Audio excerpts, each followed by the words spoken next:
ज़रा सोचिए, अगर आपके पास ऐसी ताकत हो कि जो भी आप सोचें वो सच हो जाए, तो क्या ही बात होती ना। यही ताकत सिखाने आए हैं नेपोलियन हिल अपनी किताब में how to own your own mind. ये किताब सिर्फ सोचने के तरीके के बारे में नहीं है, बल्कि ये सिखाती है कि कैसे आप अपनी सोच को एक रणनीति के साथ व्यवस्थित और नियंत्रित कर सकते हैं, ताकि आप अपने सपनों को साकार कर सकें। इस ऑडियो के अंत तक मेरे साथ बने रहिए, क्योंकि यहाँ आप न सिर्फ इस किताब का दर्शन समझेंगे, बल्कि कुछ ऐसे व्यवहारिक कदम भी सीखेंगे जो नेपोलियन हिल ने व्यक्तिगत और पेशेवर उत्कृष्टता के लिए बताए हैं। आपने ये बात तो सुनी ही होगी, आपका दिमाग किसी भी परिस्थिति को नियंत्रित कर सकता है, या फिर सिर्फ सकारात्मक सोचो। इन बातों में तर्क तो ज़रूर है, लेकिन ईमानदारी से बताइए, क्या आप सच में अपनी सोच में इतनी आत्मविश्वासी हैं? और सबसे ज़रूरी बात, कैसे आप अपने मन का उपयोग करके मुश्किलों पर जीत पा सकते हैं? अगर आप खुद से सच्चे हैं, तो आप मानेंगे कि कई बार हमारा अपना दिमाग ही हमारा सबसे बड़ा दुश्मन बन जाता है। हम कोशिश तो करते हैं अपने लक्ष्यों को हासिल करने की, लेकिन अक्सर हम हार मान लेते हैं। बहुत से लोग एक बेहतर मानसिकता के साथ जीना चाहते हैं, लेकिन वो सोच कभी पास नहीं आती, जिसका नतीजा होता है डर और हार का अंतहीन चक्र। लेकिन चिंता मत कीजिए, ये समरी आपको एक माइंड ट्रांसफॉर्मेशन जर्नी पर ले जाएगी। आप सीखेंगे कि सोच समझकर एक्शन लेना कितना ज़रूरी है, कैसे अपने दिमाग को ट्रेन करना है ताकि आप हर मौके को पहचान सकें और उसका फ़ायदा उठा सकें, और सबसे अहम बात, कैसे आप अपने असली मकसद को पहचानें और उसे पाने का रास्ता भी खोजें। अब बात करते हैं रचनात्मक दृष्टि की, एक ऐसी गुणवत्ता जिसके बारे में लोग रोज़मर्रा की बातचीत में शायद कभी जिक्र भी नहीं करते। कई लोग सोचते हैं कि सिर्फ कलाकारों या लेखकों के लिए है, लेकिन मशहूर उद्योगपति एंड्रयू कार्नेगी के लिए क्रिएटिव विजन एक ऐसी स्किल है जो हर इंसान को मास्टर करनी चाहिए। उनके अनुसार क्रिएटिव विजन का मतलब होता है मौकों को पहचानना और उन पर एक्शन लेना, और इस दृष्टि की सबसे ज़रूरी तत्व है इमेजिनेशन। एंड्रयू कार्नेगी आगे समझाते हैं कि इमेजिनेशन दो प्रकार की होती है, सिंथेटिक और क्रिएटिव। सिंथेटिक इमेजिनेशन का मतलब होता है मौजूदा विचारों और सिद्धांतों को जोड़कर एक नया विचार बनाना। लेकिन आज के समय में कुछ भी 100% नया या एकदम मौलिक नहीं होता। हर किसी के पास कोई ना कोई विचार पहले से ही होता है। इसीलिए सिंथेटिक इमेजिनेशन का मतलब है पुराने विचारों को एक नए तरीके से मोड़कर नया रूप देना। इसका एक बेहतरीन उदाहरण है थॉमस एडिसन। एडिसन ने दो पहले से मौजूदा सिद्धांतों का उपयोग करके एक इलेक्ट्रिक लैंप बनाया, जिसे हम आज बल्ब के नाम से जानते हैं। इसमें जो दो सिद्धांत इस्तेमाल हुए थे वो है एनर्जी और इलेक्ट्रिक लैंप, जो एडिसन के ज़माने में पहले से ही उपयोग हो रहे थे। लेकिन उस समय की एक बड़ी समस्या ये थी कि इलेक्ट्रिक लैंप्स ज़्यादा देर तक जलते नहीं थे, क्योंकि बिजली उस धातु को जला देती थी जिससे वो लैंप बना होता था, और इस कारण वो जल्दी खराब हो जाता था। तब एडिसन ने सोचा क्यों ना चारकोल का इस्तेमाल किया जाए, क्योंकि चारकोल बिजली के साथ कई घंटों तक जल सकता था। इसी तरह दो पुराने विचारों को मिलाकर एडिसन ने एक नया और असली आइडिया तैयार किया, जो सालों तक उपयोग में लाया गया। अब बात करते हैं क्रिएटिव इमेजिनेशन की। ये तब होती है जब कोई इंसान एक ऐसा नया विचार लेकर आता है जो इससे पहले कभी अस्तित्व में नहीं था। जिन कलाकारों और लेखकों को आप पसंद करते हैं, वो सब अपनी क्रिएटिव इमेजिनेशन का उपयोग करते हैं।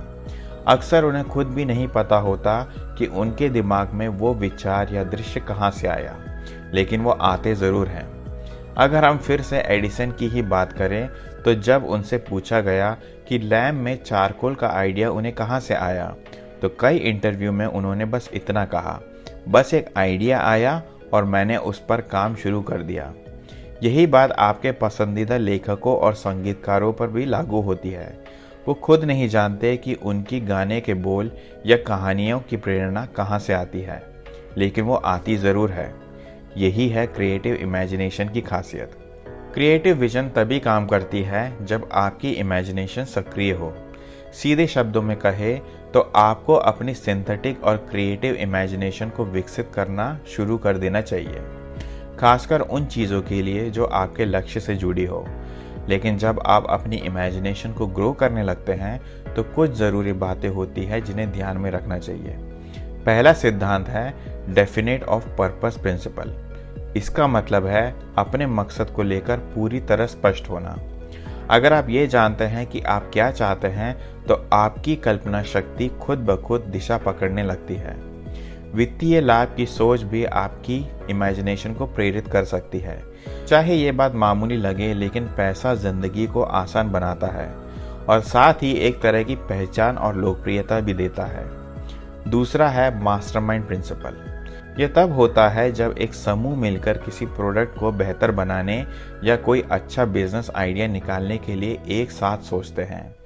यह बहुत ही शक्तिशाली तरीका है इमेजिनेशन को जगाने का, क्योंकि सभी लोग एक ही लक्ष्य के लिए एकजुट होकर सोचते हैं।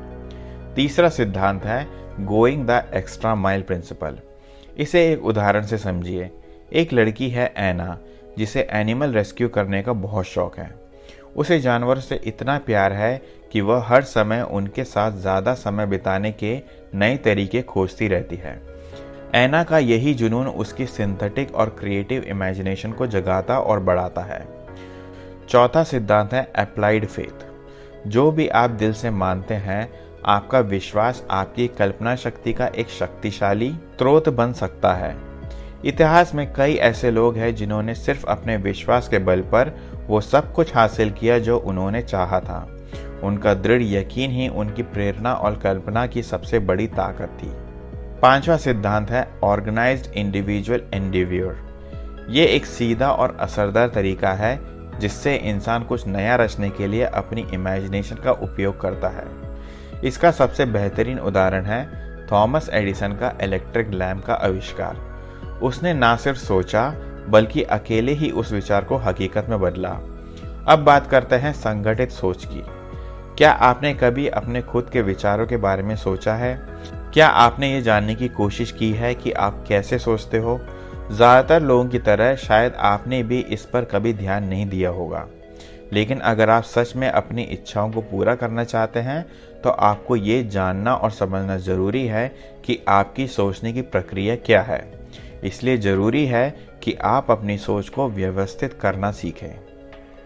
अब सवाल उठता है ये कैसे किया जाए? तो इसका जवाब है दो तरीके से, इंडक्टिव रीजनिंग और डिडक्टिव रीजनिंग के जरिए। इंडक्टिव रीजनिंग तब होता है जब आपकी सोच ऐसे तथ्यों पर आधारित होती है जिन्हें आप पूरी तरह नहीं जानते लेकिन अनुमान लगाते हैं। जैसे कि अगर आसमान में बादल है और अंधेरा सा लग रहा है तो आप ये मानकर छाता लेकर बाहर जाते हैं कि शायद बारिश होगी। ये एक अनुमान आधारित सोच है, यानी इंडक्टिव रीजनिंग। डिडक्टिव रीजनिंग का मतलब है कि आपके विचार ज्ञान तथ्यों पर आधारित होते हैं। जैसे पीटर को बैचलर इसलिए कहा जाता है क्योंकि वह अविवाहित है। इस प्रकार की तर्क प्रणाली में रायों की कोई जगह नहीं होती। रायों पर भरोसा नहीं किया जा सकता क्योंकि वे अक्सर पक्षपाती होती हैं और उनमें अक्सर सही ज्ञान या जानकारी की कमी होती है। इसी कारण अगर आप अपने विचारों को सही ढंग से व्यवस्थित करना चाहते हैं तो आपको दूसरों की राय को नज़रअंदाज करना सीखना होगा, क्योंकि आज के समय में तथ्य और राय के बीच में फ़र्क करना कठिन हो गया है। ये कुछ महत्वपूर्ण बातें हैं जो इस किताब के लेखक नेपोलियन हिल चाहते हैं कि लोग राय के बारे में समझें। राय पर तभी भरोसा किया जा सकता है जब वह तथ्यों पर आधारित हो। रेनी उन लोगों में से है जो हर बात पर अपनी राय रखती है। हर बातचीत में वह अपने विचार स्पष्ट रूप से साझा करती है, लेकिन वह हमेशा यह सुनिश्चित करती है कि उसकी राय तथ्यों पर आधारित हो। अधिकतर लोग राय को मुफ्त सलाह के रूप में देखते हैं। कभी कभी कुछ विशेष परिस्थितियों या समस्याओं में हमें अपने मित्रों और परिवार वालों की बातें सुननी चाहिए। जैसे डायना, जब भी उसे कोई बड़ा जीवन निर्णय लेना होता है तो वह हमेशा अपने पार्टनर, सबसे अच्छे दोस्त और माता पिता की सलाह लेती है। लेकिन डायना एक और बहुत ज़रूरी काम करती है, वह अपने करीब वालों की सलाह पर आंख बंद करके भरोसा नहीं करती। बल्कि हर राय को अच्छे से सोच समझकर विश्लेषण करती है। हमें भी चाहिए कि हम नियमित रूप से अपनी जानकारी के स्रोतों को दोबारा जांचें। ये आदत हमारे दिमाग को सतर्क और तेज बनाए रखती है। ब्रैंडन को दुनिया भर की खबरें जानना पसंद है। वह हमेशा द डेली न्यूज़ पढ़ता है और अलग अलग मीडिया स्रोतों से जानकारी इकट्ठा करता है। लेकिन ब्रैंडन हर चीज़ पर आंख मूंद कर विश्वास नहीं करता। वह खुद रिसर्च करता है और यह सुनिश्चित करता है कि जो मीडिया आउटलेट या रिपोर्ट वह पढ़ रहा है वह प्रमाणित और प्रसिद्ध हो। ब्रैंडन को यह भी पता है कि एक ही मुद्दे पर अलग अलग मीडिया रिपोर्ट्स में अलग अलग राय हो सकती है, इसलिए वह सिर्फ निष्पक्ष रिपोर्ट्स और जर्नलिस्ट की खबरें पढ़ता है। जानकारी के मामले में चयनशील रहना ब्रैंडन को सही ढंग से सोचने में मदद करता है। हर चीज़ पर सवाल उठाओ और तब तक नए स्रोतों से जानकारी इकट्ठा करते रहो जब तक तुम पूरी तरह से आश्वस्त न हो जाओ कि वह बात सच है। संगठित सोच में समय लगता है और सबसे ज़रूरी बात, यह एक नियंत्रित आदत होनी चाहिए। जब तक आप इसे रोज़ की आदत नहीं बनाते, आपका सोचने का तरीका पूरी तरह से संगठित नहीं हो सकता। सोचिए, आपका दिमाग एक कैमरे की तरह है जिसमें बड़ी मात्रा में जानकारी स्टोर होती रहती है। अगर आपको ये ही नहीं पता कि किस पर फोकस करना है, तो आपका दिमाग हर चीज़ को कैप्चर करता रहेगा बिना किसी फिल्टर के। दूसरे शब्दों में, आपका दिमाग चारों ओर से आने वाली बेकार जानकारियों को लगातार अपने अंदर समेटता रहेगा, चाहे वो प्रचार हो, चर्चाएं हो या छोटी मोटी तुच्छ बातें। एक नियंत्रित आदत आपके दिमाग के कैमरे की तरह फोकस बनाए रखने में मदद करती है। ये कैमरा ऐसे काम करता है जैसे हजारों पेड़ के बीच किसी दुर्लभ पक्षी पर जूम कर रहा हो। यानी कि आप सिर्फ वही जानकारी अपने दिमाग में स्टोर करेंगे जो वास्तव में महत्वपूर्ण और उपयोगी हो। अब जब बात आती है नियंत्रित आदतों की, तो सवाल उठता है, शुरुआत कहाँ से करें? इसका जवाब है डेफिनेटनेस ऑफ पर्पस, यानी आपका उद्देश्य पूरी तरह से स्पष्ट होना चाहिए। मान लीजिए कि आप चाहते हैं कि आप स्वस्थ और फिट बने। आप अपने बढ़ते हुए वजन की शिकायत करते हैं। फिर आप सोचते हैं कि अब स्वास्थ्य के प्रति थोड़ा जागरूक होना पड़ेगा, लेकिन ये सिर्फ इच्छा बनकर रह जाती है, क्योंकि आप अब भी अस्वस्थ भोजन खा रहे हैं। आप स्वस्थ जीवन शैली को फॉलो नहीं कर रहे हैं। आप अपने आसपास के माहौल में कोई बदलाव नहीं कर रहे हैं। नियंत्रित आदतों को विकसित करने के लिए आपको इच्छा शक्ति चाहिए। आपको जागरूक रहना पड़ेगा और लगातार प्रयास करना होगा ताकि आप अपने लक्ष्यों तक पहुंच सकें। मान लो कि आप चाहते हो कि आपकी सोच और ज़्यादा व्यवस्थित बने, तो ये तभी संभव है जब आप दोहराव का उपयोग करते हो। अब आप आसानी से किसी भी बात पर बिना सोचे समझे विश्वास नहीं करते।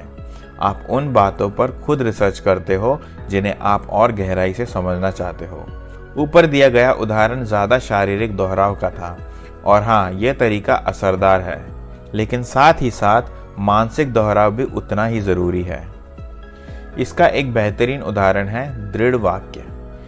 एमिली कुए एक मनोवैज्ञानिक और फार्मासिस्ट थी जो सोचने की आदतों और दृढ़ वाक्य की शक्ति पर बहुत गहरा विश्वास रखती थी। उनके अनुयायी उन्हें एक मंत्र को कहते हैं, और वो मंत्र था, हर दिन हर तरीके से मैं और बेहतर बनता जा रहा हूँ। ये वाक्य रोज़ कहना शुरुआत में बेकार या अजीब लग सकता है, लेकिन जो लोग जानते हैं कि इंसानी सोच कितनी शक्तिशाली होती है, वो कभी भी इस मंत्र को हल्के में नहीं लेते। आखिरकार पेनेलोप ने हिम्मत जुटाई अपनी बेकरी खोलने के लिए। बेकिंग हमेशा से उसकी जुनून रही थी। वो जानती थी कि कोई भी व्यवसाय शुरू करना एक लंबा और कठिन सफ़र होता है। इसके लिए उसे पैसा और बाकी ज़रूरी संसाधन इकट्ठा करने थे। इसीलिए पेनेलोप ने एक कार्य सूची बनाई जिसमें उसने वो सारे काम लिखे जो उसे पूरे करने थे, और सबसे ज़रूरी बात, वो हर दिन सिर्फ एक काम पर ध्यान देती थी ताकि उसका फोकस बना रहे। यहीं पर पेनेलोप ने डेफिनेटनेस ऑफ पर्पस दिखाया। उसने अपना समय और ऊर्जा सिर्फ अपने सपने को पूरा करने में लगाई, और क्योंकि वो रोज़ अपने सूची में काम करती रही, उसने शारीरिक दोहराव का भी एक आदर्श उदाहरण पेश किया। इसके अलावा पेनेलोप हर दिन अपने सकारात्मक वाक्य को दोहराती थी। वो खुद से कहती थी, मैं सक्षम हूँ और बहुत जल्द अपनी बेकरी खोलूंगी। वो खुद को ये भी याद दिलाती थी, अच्छी चीज़ों को समय लगता है, इसीलिए मुझे धैर्य रखना होगा।